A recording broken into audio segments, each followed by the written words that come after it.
అంత సీనియర్ సభ్యుడు ఎల్ఏ మినిస్టర్గా పనిచేసిన అంటుండు. నాకు వ్యక్తిగతంగా దగ్గర మిత్రుడు, అది వేరే విషయం, పక్కన పెడదాం. కానీ ఆన్ రికార్డ్ మైక్లో ఒక సభ్యుని యూజెస్ ఫెలో అని ఏంది అధ్యక్ష?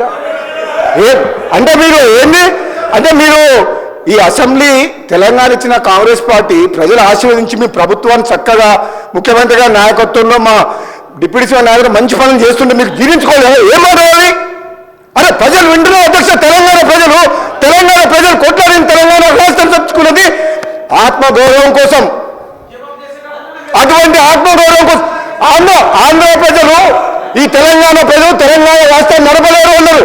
కానీ ఈరోజు మీరు ఏమనుకున్నారు? మీరే పర్మనెంట్, ఇక మీరు ఎవరు రావాలనుకున్నారు. తెలంగాణ ప్రజలు ఆశీర్వదిస్తే కాంగ్రెస్ పార్టీ వచ్చింది. అసలు వీళ్ళు ప్రభుత్వాన్ని నడపలేరు అనుకున్నారు. బ్రహ్మాండంగా ప్రభుత్వం నడిపి కాంగ్రెస్ పార్టీ ముఖ్యమంత్రి గారి నాయకత్వంలో బ్రహ్మాండంగా మంచి పనులు చేస్తుంటే జీర్ణించుకోలేక అసహనంతో ఒక సభ్యుని పట్టుకొని యూజ్లెస్ ఫెలో అని అంటున్నారంటే క్షమాపణ చెప్పాలి అధ్యక్ష, క్షమాపణ చెప్పాలి అధ్యక్ష. ఇది చాలా అన్యాయం. ఎందుకంటే ఈ సభ గౌరవాన్ని ఒక సీనియర్ సభ్యుడు ఆ విధంగా సభ్యులు ఉద్దేశించి మాట్లాడుతుంటే తెలంగాణ కోసం పోరాడింది మీరు ఒక్కరు అనుకుంటే తెలంగాణ రాలే. ఇది ఇచ్చిన తెలంగాణ కాంగ్రెస్ పార్టీ. ఈ తెలంగాణలో మీరు ఏం మాట్లాడినా నడుస్తుంది ఇన్ని రోజులు అనుకుంటూ ఇక మీరు ఆటలు సాగవు. తెలంగాణ ప్రజలు కాంగ్రెస్ పార్టీని ఆశీర్వదించిండు. ఈ మాటలు హరీష్ రావు గారు నేను చెప్తున్నా, మీకు సభ మీద ఏమాత్రం గౌరవం ఉన్నా, తెలంగాణ రాష్ట్ర ప్రజల మీద ఏ గౌరవం ఉన్నా, సభ్యుల సంస్కారం మీద గౌరవం ఉన్నా బేషరతుగా మీకు క్షమాపణ చెప్పాల్సిందే. మీ ప్లేస్లో నేనులా చెప్తా.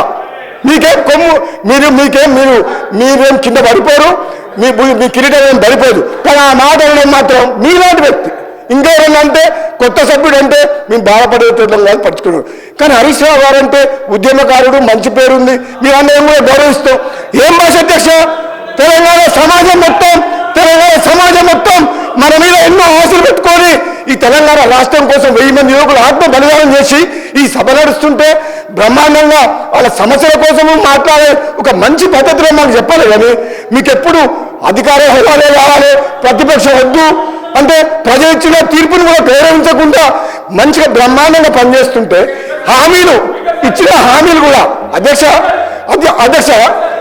గౌరవ ముఖ్యమంత్రి గారు రేవంత్ రెడ్డి గారి నాయకత్వంలో ఈరోజు ఇచ్చిన హామీలు కూడా ఒకరి తర్వాత ఒకటి అంటే ఉచిత బస్సు ఇవ్వడం తప్ప, రైతులకు రుణమాఫీ చేయడం తప్ప, కరెంట్ ఇవ్వడం తప్ప, మన బడి పిల్లలకు మెస్సార్లు పెంచడం తప్ప ఇన్ని మంచి పనులు చేస్తుంటే వీళ్ళ కడుపుల మంట జీర్ణించుకోలేక ఈ విధంగా మాట్లాడుతున్నారు. ఇది అన్యాయం అధ్యక్ష. ఇది